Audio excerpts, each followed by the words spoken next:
Il ne peut y avoir aucun doute que ce phénomène est réel et existe.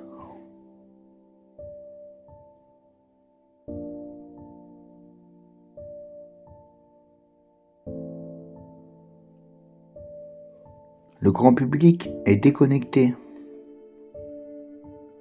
Et cela, en soi, est une histoire incroyable. Pourquoi ne sont-ils pas déconnectés de quelque chose qui est apparemment si vrai ? Laissez-moi vous dire, ces formes sont sur la Terre et y sont depuis très très longtemps.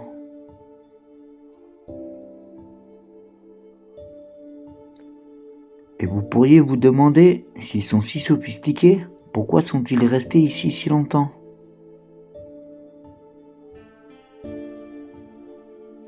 Cette réalité que nous vivons a été détournée par une force que certains peuples anciens appellent les archontes. Mais il y a différents noms à travers le monde ancien. Pour la même force, les mêmes entités. C'est à ce moment que la révélation se fait, quand tous ces différents noms pour les dieux serpents à travers le monde s'avèrent être différents noms pour la même force, parce qu'ils sont décrits de la même manière. Et partout dans le monde, vous voyez cela. Dans l'Extrême-Orient, en Amérique centrale et ailleurs, ils sont connus comme les dieux serpents. Les Zoulous les appellent les Shiaturi, les enfants du serpent. Ce sont les Anunnaki en Sumer, à Babylone, aujourd'hui en Irak. Ce sont nos frères serpents pour les Hopis, du peuple d'Amérique du Nord. Ce sont les peuples des étoiles, il y a beaucoup d'exemples. Ce sont les démons du christianisme. Pour les gnostiques, ce sont les archontes. Et pour le monde islamique et pré-islamique, ils sont appelés djinns. Et dans leur forme première, ils sont de nature énergétique. Mais ils peuvent prendre forme, comme je vais l'expliquer. Supposons qu'il y ait là-bas, il y a eu un jour une civilisation très sophistiquée qui a créé, si vous voulez, une vie artificielle.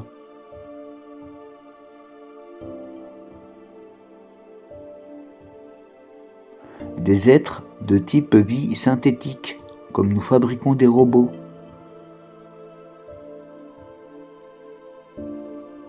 Et ils errent maintenant partout, sous un programme, pas vicieux, pas malveillant, ils suivent juste un programme.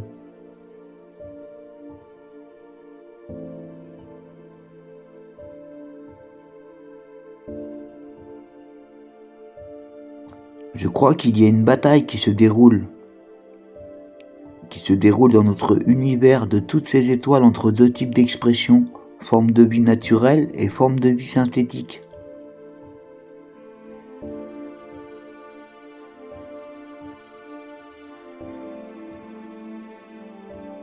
Pourquoi ces choses hautement sophistiquées, ces machines, qui peuvent venir de très loin, s'intéressent-elles à ce qui semble être un type simple d'être naturel ?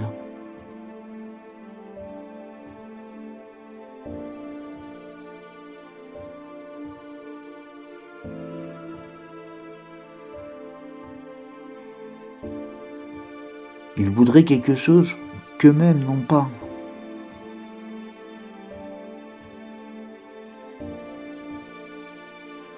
Ils prennent l'identité.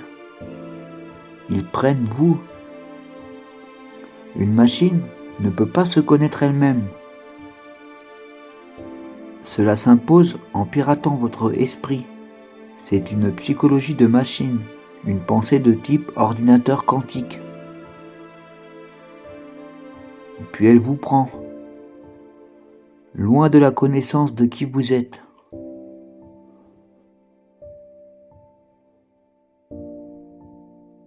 Il disait que les archontes démiurges n'avaient aucune imagination créative et envier les humains parce que nous en avons.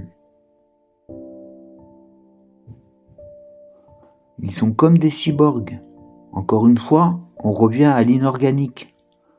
Comme des cyborgs, une race robotique qui peut imiter, mais pas innover. Et le mot qu'ils utilisaient était contre-mimétisme. Maintenant, ce qu'ils disaient en fait, c'est que si vous donnez à ces archontes une feuille blanche, ils ne pourraient rien y créer.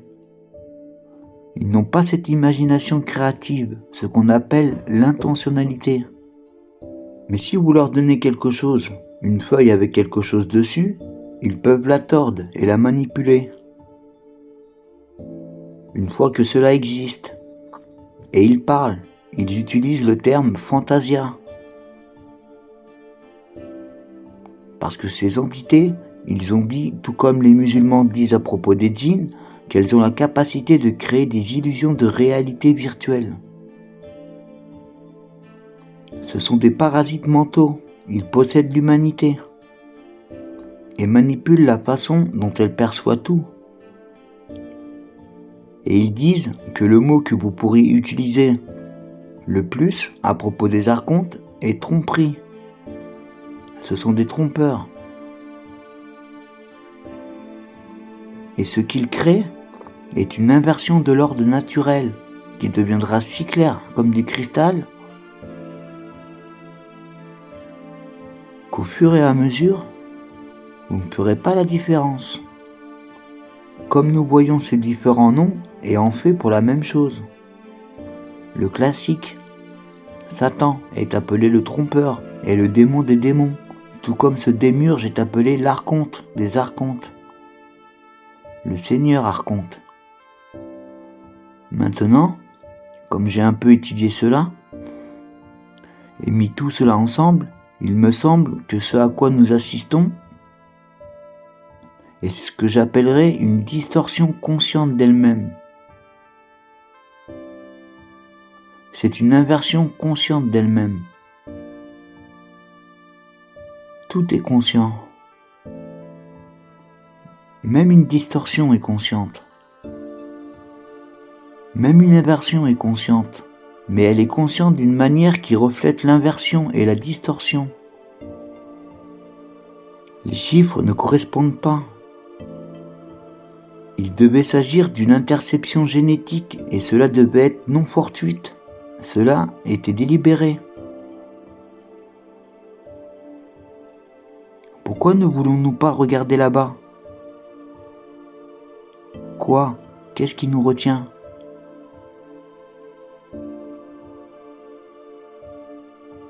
Manipulation génétique, grise. Je parle de ces choses synthétiques, robotiques, programmées par ordinateur quantique qui viennent de là-bas. Qu'ils ont intercepté l'ADN. Ils veulent télécharger leur propre conscience quantique dans notre quantique naturellement créé.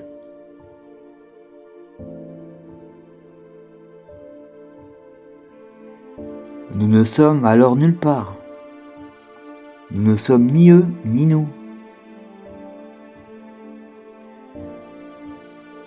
Et l'autre chose à propos de l'esprit archontique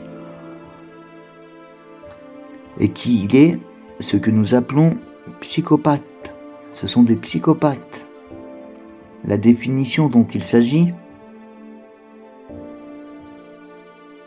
c'est qu'ils n'ont pas d'empathie, pas de remords, pas d'empathie.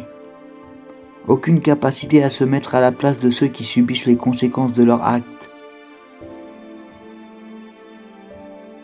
Une fois que vous n'avez plus d'empathie, vous n'avez plus de limite à ce que vous ferez, car vous n'en subissez aucune conséquence émotionnelle. Pas de remords pour ce que vous faites, pas de honte, des parasites à outrance. Pourquoi ? Parce qu'ils n'ont pas leur propre créativité. Ils doivent donc parasiter la créativité de la population ciblée. C'est ce que fait le système. Regardez les banques. Qu'est-ce que c'est d'autre ? Rien d'autre qu'un exercice de parasite. Qu'est-ce qu'un menteur pathologique ? Une inversion de la vérité. Inversion. et ils feront tout ce qu'il faut pour atteindre leur but final.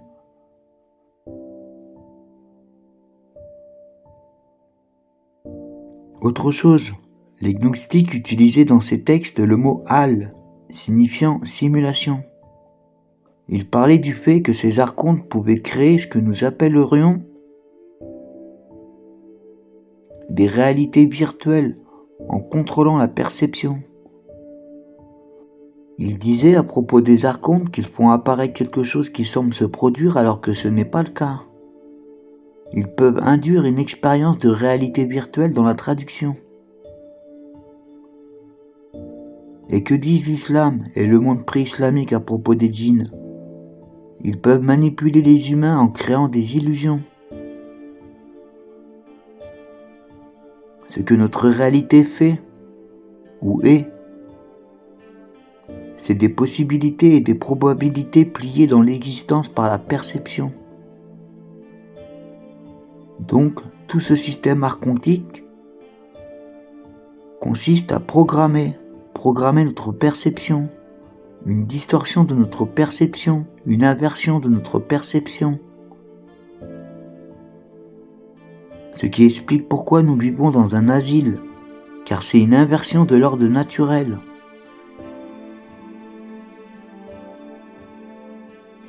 Donc, l'idée est de déconnecter l'esprit humain, la goutte humaine, la goutte de l'océan, et de nous enfermer dans ce petit ensemble de fréquences que nous percevons comme tout ce qu'il y a à voir, et compris.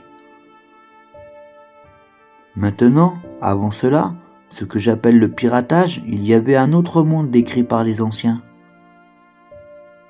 et très proche de l'univers du film Avatar. Et les Na'vi, les gens bleus, et comment ils interagissaient avec le monde naturel, comment ils communiquaient avec les animaux, comment ils communiquaient entre eux au-delà de la parole.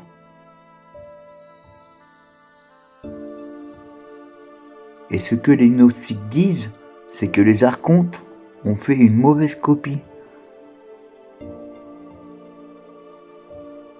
Comme ils la décrivent, de notre réalité originale. La réalité originale était ce genre de monde avatar. Ce monde est une construction d'informations que nous décodons en un monde magnifique. C'est une construction d'informations que nous décodons en le monde que nous savons aujourd'hui. Et l'idée était de créer cette réalité illusoire et de remplacer l'ancienne réalité, puis d'accorder les humains à cette mauvaise copie. Maintenant, quand on y pense, nous sommes accordés à un champ d'information de certaines fréquences.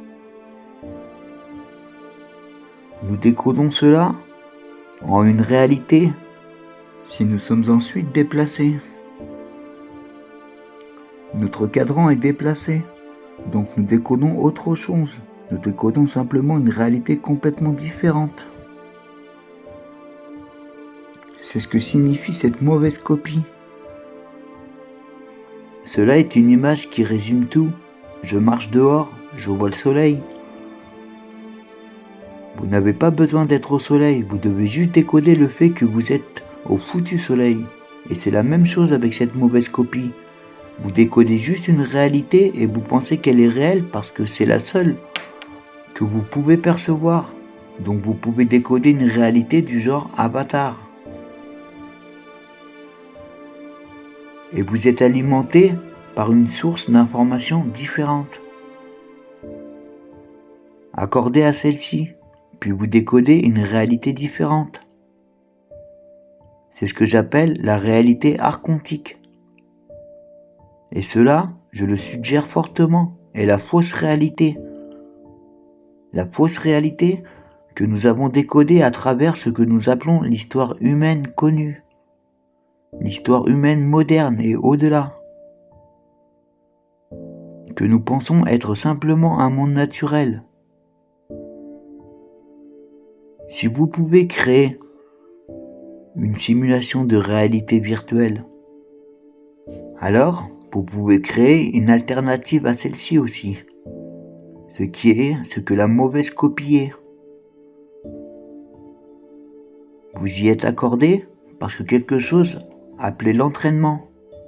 L'entraînement est le processus par lequel, si vous avez 3 violons et qu'ils sont tous pincés sur la même note, ils deviennent donc la fréquence dominante.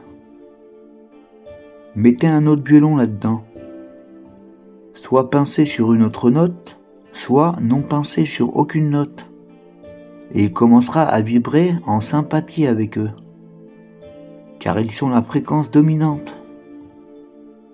Et si vous pouvez créer une fréquence dominante, alors vous pouvez commencer à entraîner le système de décodage humain dans cette fréquence, et soudain, vous décodez une réalité complètement différente. Et une fois que cela arrive, ils vous ont eu. Si vous ne réalisez pas que c'est ce qui vient de se passer, parce que pour vous, c'est ainsi que c'est fait, c'est le monde, n'est-ce pas? Alors quel monde est-ce? C'est ma question.